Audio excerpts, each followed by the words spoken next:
ఏళ్ల తరబడి అపరిష్కృతంగా ఉన్న క్వారీ గోతులను పూడ్పించేందుకు తగు చర్యలు చేపడతామని జిల్లా కలెక్టర్ ప్రశాంతి హామీ ఇచ్చారు.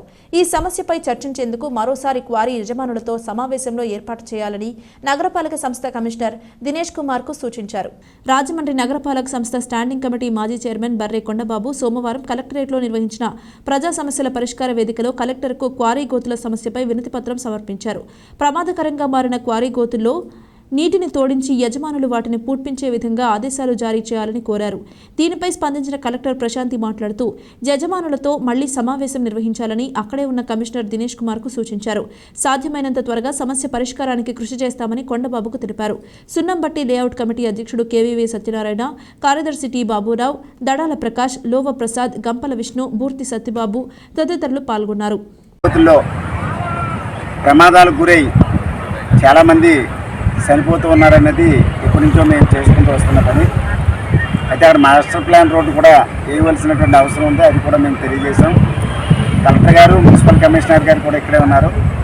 వారు చాలా సాధారణంగా విని దాని పరిష్కారాన్ని మార్గాలు కూడా చేస్తామని చెప్పేసి మాకు హామీ ఇవ్వడం జరిగింది.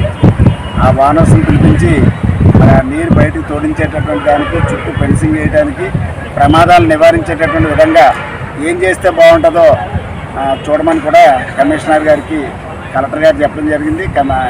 కమిషనర్ గారు కూడా దీన్ని పూర్తిగా ఆయనకి అవగాహన ఉంది కాబట్టి ఛానల్ నుంచి ఆయన కలెక్టర్ గారు కూడా ఎక్స్ప్లెయిన్ చేయడం జరిగింది.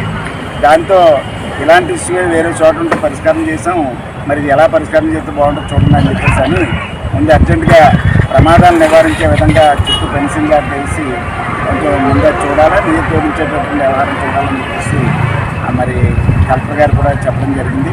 మేమైతే మరి మాకు ఆ రకమైనటువంటి హామీ ఇచ్చారు కనుక మేము మరి తొందరలో ఇది పరిష్కారం దిశగా వస్తుంది అనేటటువంటి ఆశాభావం మాకుంది.